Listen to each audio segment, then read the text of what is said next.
chỉ cái chấp nhận xong chuẩn web số đó là crew nâng số này nào kia nông video thấy ní chúng mình thua gan thì dạng về function class cho mỗi nâng access modifier chẳng nhưng nâng chấp nhận cho một nâng function môn kỳ function cứ dẹp lọc này code để cho bạn trong lớn hai dương anh có hai về một đoạn tiết đảm bảo perform nơi specific task năm mùi chẳng nếu không phải sao Python cái chạy function chỉ biểu hiện function cho mỗi user define function chẳng biểu hiện functionคือ function ទាំង line ណាដែលត្រូវបានសរសេរឡើងដោយ developer របស់ភាសា Python ចឹងក្នុងគោលបំណងឲ្យ user ហ្នឹងក៏អាចកោះហៅវាមកប្រើប្រាស់បានយ៉ាងងាយស្រួលឧទាហរណ៍ដោយ function print ដែល user ហ្នឹងក៏ប្រើដើម្បី output ទៅលើ console function sum ដែលក៏ធ្វើការបូកតម្លៃលេខសរុបទាំងអស់ហើយ function min ដែលរកតម្លៃតូចបំផុតហើយជាមួយនឹង function type សម្រាប់បង្ហាញនៅប្រភេទ data type របស់ variable ឬប្រភេទនៃ object ផ្សេងៗអញ្ចឹងខ្ញុំឲ្យឧទាហរណ៍តែ4ទេដោយសារតែថ្ងៃនេះយើងអត់មាន focus លើ built-in function ទេយើង focus លើ user define function អញ្ចឹង user define function គឺជា function ទាំង line ណាដែលត្រូវបានសរសេរឡើងដោយ user អញ្ចឹង syntax របស់វាគឺមាន keyword div មួយដែលពាក្យពេញគឺ define ហើយឈ្មោះ function ហើយបើកបិទរង្វង់កញ្ចក់ហើយសញ្ញាចុច2ដែលយើងហៅថា colon អញ្ចឹងឥឡូវខ្ញុំឧទាហរណ៍មួយដោយ div hello អញ្ចឹងឈ្មោះ function យើងចង់ដាក់អីក៏បានដែរហើយខ្ញុំប្រើ built-in function មួយទៅ print hello មកបាទអញ្ចឹងដល់ពេលខ្ញុំចង់កោះហៅវាមកប្រើខ្ញុំធ្វើម៉េចខ្ញុំក៏ដាក់វាយឈ្មោះវាមកខ្ញុំ print hello ហើយបើកបិទកញ្ចក់គឺវាហៅមកជោគជ័យគឺវា print hello ឲ្យយើងនៅលើ console នេះបាទអូខេអញ្ចឹងខ្ញុំចង់ហៅមក2ដងខ្ញុំដូចគ្នាខ្ញុំ hello 2ដងមកអញ្ចឹងបើសិនជា10ដងអ្នកគ្នាអាចប្រើ loop ដើម្បីវាយ loop 10ដងអីចឹងទៅឲ្យងាយស្រួលអូខេអញ្ចឹងក្រៅលើពីហ្នឹងវាអាចទទួល parameter ពីខាងក្រៅមកអញ្ចឹងនិយាយថា argument ពីខាងក្រៅដែលវាមានបន្ទុក parameter ចា name មួយមកហើយខ្ញុំឥឡូវខ្ញុំដាក់ name កន្លែងនេះអញ្ចឹងខ្ញុំបោះ argument ឲ្យ hello នឹងមួយអញ្ចឹងខ្ញុំ hello ឈ្មោះរបស់ខ្ញុំមក hello hong អញ្ចឹងយើង shift add 10ហ្នឹងវាចេញមក hello hong នេះហើយឧទាហរណ៍ខ្ញុំ hello មួយទៀតតែលើកនេះខ្ញុំដាក់ដូរ argument វិញម្ដងខ្ញុំ hello bora វិញម្ដងមកគឺខ្ញុំ shift add 10ដាក់មក hello bora អូខេអញ្ចឹងអ្នកគេឃើញហើយ function ហ្នឹងគ្រាន់តែវាធ្វើឲ្យមួយវាអត់បោះតម្លៃមកវិញបោះយើងឯងត្រង់ខ្ញុំមាននិយាយទៅ function វាក៏អាចបោះតម្លៃមកវិញឲ្យយើងដែរមានន័យថាយើងប្រើ keyword return មកគឺវាបោះតម្លៃឲ្យយើងមកវិញហើយឥឡូវយើង return អីគេទីហោខ្ញុំ return លេខអញ្ចឹងខ្ញុំមាន parameter a និង b ហើយខ្ញុំ return អីគេខ្ញុំ return a + b អីអញ្ចឹងមកអញ្ចឹងឥឡូវយើងបោះតម្លៃឲ្យវាមក1ហើយ1 2អញ្ចឹងវាស្មើ3ដល់ហើយអាក្រោមនេះខ្ញុំដាក់4ជាមួយ6អញ្ចឹងមកអញ្ចឹងខ្ញុំ run វាទៅខយគេដោយសារកន្លែងនេះខ្ញុំចុចវា comma យ៉ាអញ្ចឹងខ្ញុំ run វាទៅ hello 1 2 4 6អូខេអញ្ចឹងមិនក៏វាអត់ចេញអីទាំងអស់ដោយសារតែខ្ញុំឲ្យវា return តម្លៃតែខ្ញុំអត់មានឲ្យវា print ចេញមកបើសិនជាយើងចង់ឃើញវាយើងដាក់ឲ្យវា print ចេញមកមានន័យបាទយើង print វាចេញមកអាក្រុមដូចគ្នាយើង print វាចេញមកហើយយើង run វាទៅវានឹងចេញ3 10 1 + 2 ស្មើ3 4 + 6 ស្មើ10អញ្ចឹង function ខ្ញុំមានតែប៉ុណ្្នឹងខ្ញុំអត់មាននិយាយឲ្យវិញឆ្ងាយដល់ recursive ឬក៏អីផ្សេងទេ function វាក៏ខ្ញុំនិយាយតិចប៉ុណ្្នឹងអ្នកគ្នាអាចយល់ហើយអ្នកគ្នាទៅស្វែងរកខ្លួនឯងអញ្ចឹងឥឡូវខ្ញុំនិយាយដល់ខ្លះអញ្ចឹងខ្លះវាគឺជា blueprint ឬក៏យើងអាចហៅវាជា ប្លង់ដែលយើងប្រើវាសម្រាប់ create នៅ object គឺជាអី object គឺជាអ្វីជំវិញខ្លួនយើងដែលយើងអាចឃើញបានដូចជាឥឡូវខ្ញុំអាចឃើញ laptop ខ្ញុំឃើញ mouse ខ្ញុំឃើញ keyboard ខ្ញុំខ្ញុំឃើញទូរស័ព្ទខ្ញុំអីអញ្ចឹងទៅខ្ញុំឃើញប៊ិចសភៅអីអញ្ចឹងទៅបាទអញ្ចឹងខ្ញុំក៏អាចឃើញខ្លួនខ្ញុំផ្ទាល់ដែរយើងមនុស្សអីដែលជាមនុស្សអញ្ចឹងobject នីមួយវាតែងតែមាន attribute ដែលយើងបកថាខ្មែរវាអាចជាលក្ខណៈអីអញ្ចឹងទៅឧទាហរណ៍ដោយមនុស្សអញ្ចឹងក៏មានឈ្មោះក៏មានអាយុក៏មានgender ក៏មាន ភេទដែរហើយក៏មានកម្ពស់ផ្សេងគ្នាតែមនុស្សម្នាក់ក៏តែងតែមានពួកអាហ្នឹងឯងត្រង់តែចង់និយាយថាតម្លៃហ្នឹងវាផ្សេងគ្នាឥឡូវដោយសារយើងនិយាយមនុស្សឥឡូវខ្ញុំឲ្យឧទាហរណ៍មនុស្សហ្មងទៅអញ្ចឹង people អញ្ចឹងsyntax របស់វាគឺគេបោះ class ហើយឈ្មោះរបស់ function ហើយបើកបិទវងកញ្ចក់អត់បានឬក៏អត់ក៏បានដែរខ្ញុំធម្មតាខ្ញុំអត់ចូលចិត្តដាក់វងកញ្ចក់ហ្នឹងទេអញ្ចឹងខ្ញុំ ដាក់ class people ហើយឈ្មោះវាជាទូទៅអក្សរទី1គឺអក្សរធំបាទអញ្ចឹងដល់ពេលយើង define បាន class ព្រាមយើងត្រូវមាន function មួយទៀត method ដែលយើងហៅនៅក្នុងភាសាផ្សេងគឺវាគឺដូចប្រៀបដូចជាមួយ constructor នៅក្នុងភាសា Java ឬក៏ C# អីអញ្ចឹងឥឡូវខ្ញុំដាក់មក attribute មួយអញ្ចឹងមនុស្សម្នាក់ៗគាត់តែមានឈ្មោះទី1ក៏មាន gender ភេទក៏មានអាយុអញ្ចឹងខ្ញុំដាក់13 attribute ហ្នឹងទៅហើយខ្ញុំវាយមក save.name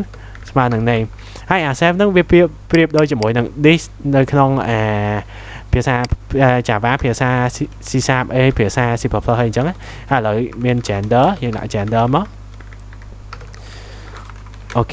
hay giờ mình thử có miền h mà nâng h chẳng hạn nâng biết đôi this dot name smart name nơi không phía xa same thing tiện chẳng lớp mình nâng tiện dương mình trâm tại ba chỉ biểu đôi có ba này dương anh và các function nơi không nâng ban này thì họ mà được có che chieng chẳng sinh tại function không này và các bên miền thở miền keyword mỗi cứ self this nữa bạn dương và các chỉnh ở dương print mong tới nhưng mình phải nhảy nhảy thế ở đó đặt save dot name chẳng tới dot name plus is singing hai mỗi tiết có che đà ok self đôi cái này mới nhưng copy này mới lượn mỏ yeah singing is walking chẳng nhiều print mỏ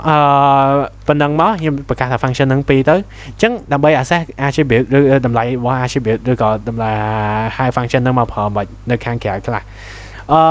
chẳng dương thử bậc cát instant mùi ở đây dùng tiền họ bậc cát instant chẳng bên cao bậc cát instant cứ dương đạp chơi mua instant object nắng smart mua class hay dùng bỏ hầm lại parameter bây mà tiền họ ở đây dùng đại mua nhóm tới hỏng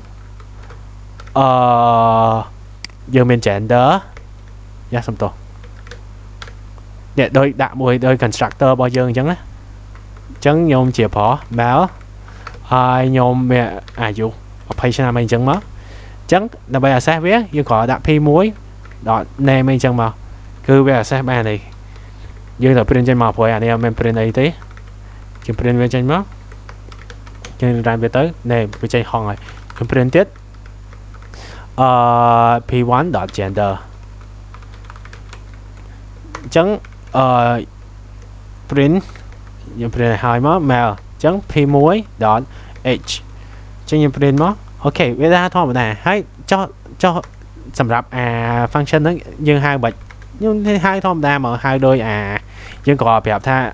function nó bao nãy kì p muối chẳng dot hai dot sinh đấy một function mà hai bao bên một cái chọn đây là function bệnh này giống bằng hai chứ sinh chẳng mà nhưng đẹp như vậy vì function một là ping hai walk mà ok tại do thời gian sẽ keyword sẽ tiệt tề đặc biệt những hai lần ok chẳng bên đó ở đây thì họ mùi tiệt nhưng có anh bên p2 mùi tiệt này p2 p4 những đặt liệm mất hai con chỉ pt bay chẳng tới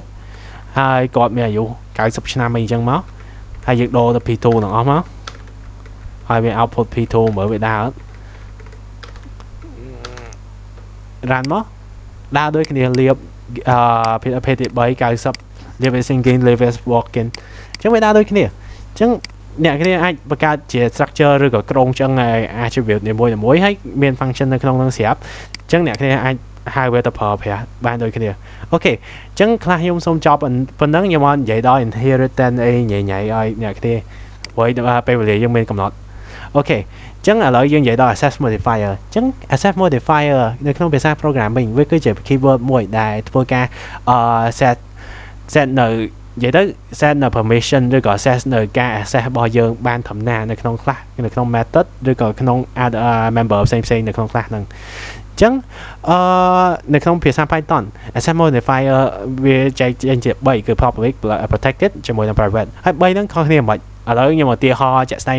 នៅក្នុងជីវភាពយើងរស់នៅរាល់ថ្ងៃចឹងឧទាហរណ៍យើងនៅមុខផ្ទះយើងចឹងណាគេគាត់ជីកាត់ហើយគាត់តែអាចឃើញនៅមុខផ្ទះយើងមានអីដូចមានសួនច្បារដូចមានអីចឹងអាហ្នឹងគឺលក្ខណៈ public គេណាគេក៏ឃើញណាគេក៏ access បានដែរចុះ protected នៅណាមិនឧទាហរណ៍នៅក្នុងផ្ទះយើងមិនមានបន្ទប់បើយើងមិនមានបន្ទប់ខ្លួនឯងទៅចឹង protected ធម្មតាតតែយើងអញ្ជើញគេចូលមកឬក៏ប៉ាម៉ាក់របស់យើងអ្នកចិត្តស្និទ្ធអីបាទយើងចូលទៅបានអញ្ចឹងមានន័យថាក្នុង class វិញគឺមានន័យថា class ហ្នឹងអាច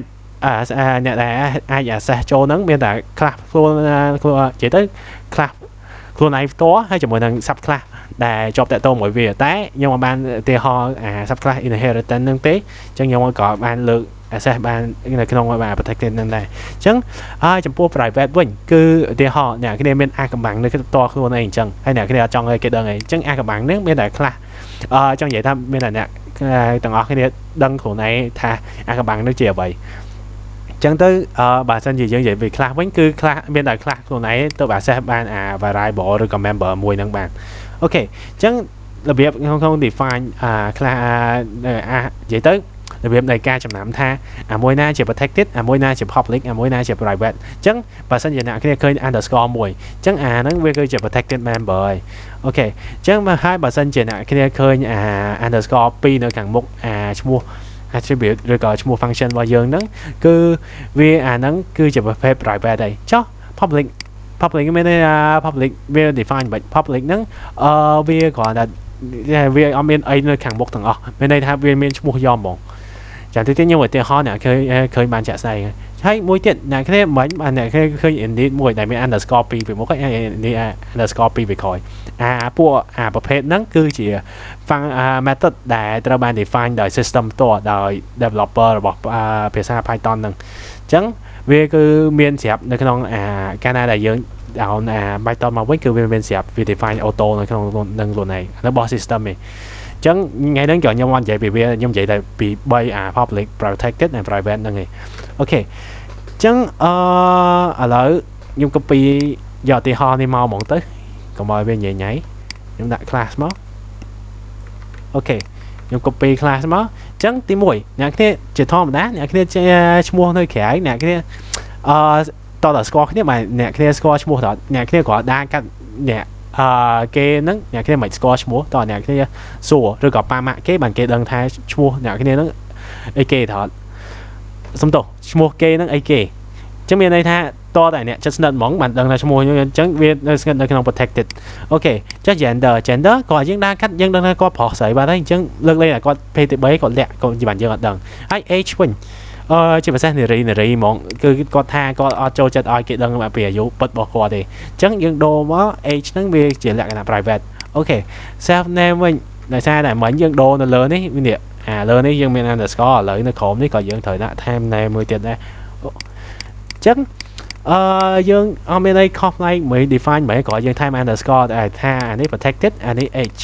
តែបើសិនជាយើងចោះយើង access មកពីក្រៅបានអត់នេះក្នុង Python យើងធ្វើបាន access មកពីក្រៅបានទាំងអស់ឥឡូវយើងសាក access ដោយ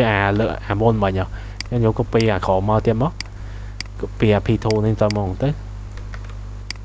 ជា access មកបានអត់ឥឡូវខ្ញុំបិទអានេះសិនខ្ញុំរ៉ានមក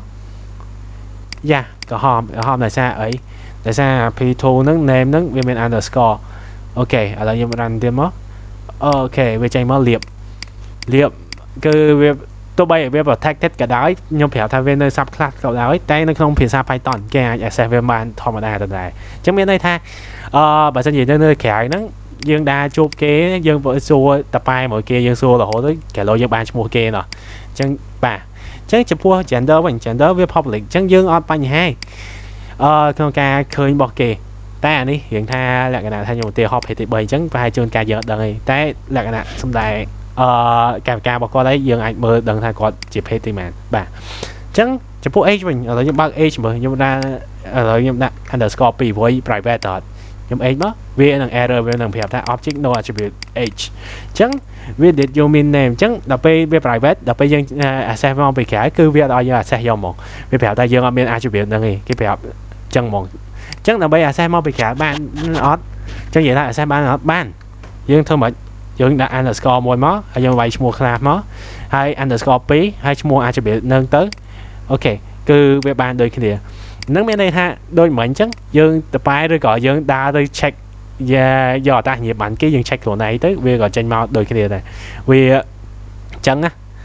ដល់ពេលមនុស្សខ្ញុំអត់ដឹងនិយាយមិនដែរអូខេខ្ញុំមិននិយាយតទេបាទអញ្ចឹងDave Sing ហ្នឹងក៏យើងជួនកាលយើងក៏អាចដាក់ថា protected បានដែរដោយសារតែយើងជួនកាលយើងអៀនអញ្ចឹងយើងអត់ចង់ច្រៀងទៅមុខគេមុខឯងអញ្ចឹងយើងអញ្ចឹងយើង protected អញ្ចឹងយើង access មកពីក្រៅដូចគ្នា p2 Sing ធម្មតាទៅអានេះ public អញ្ចឹងណាគេដឹងថាយើងចេះដើរដែរចង់បើសិនជា private ធ្វើមកចឹងដូចគ្នា private មក ដូរមក private ហើយដូចមិនអញ្ចឹង syntax គឺ underscore 1ឈ្មោះខ្លះហើយឈ្មោះអា function ហ្នឹងដោយមាន underscore 2ហើយបើក function ធម្មតាមក run លាបដាក់ដូចគ្នាអូខេអញ្ចឹងវីដេអូថ្ងៃនេះខ្ញុំមានតែប៉ុណ្្នឹងសូមអរគុណអ្នកគ្នាសម្រាប់ក្នុងការទស្សនាអរគុណលោកគ្រូបាទសុខសប្បាយទាំងអស់គ្នាបាយបាយ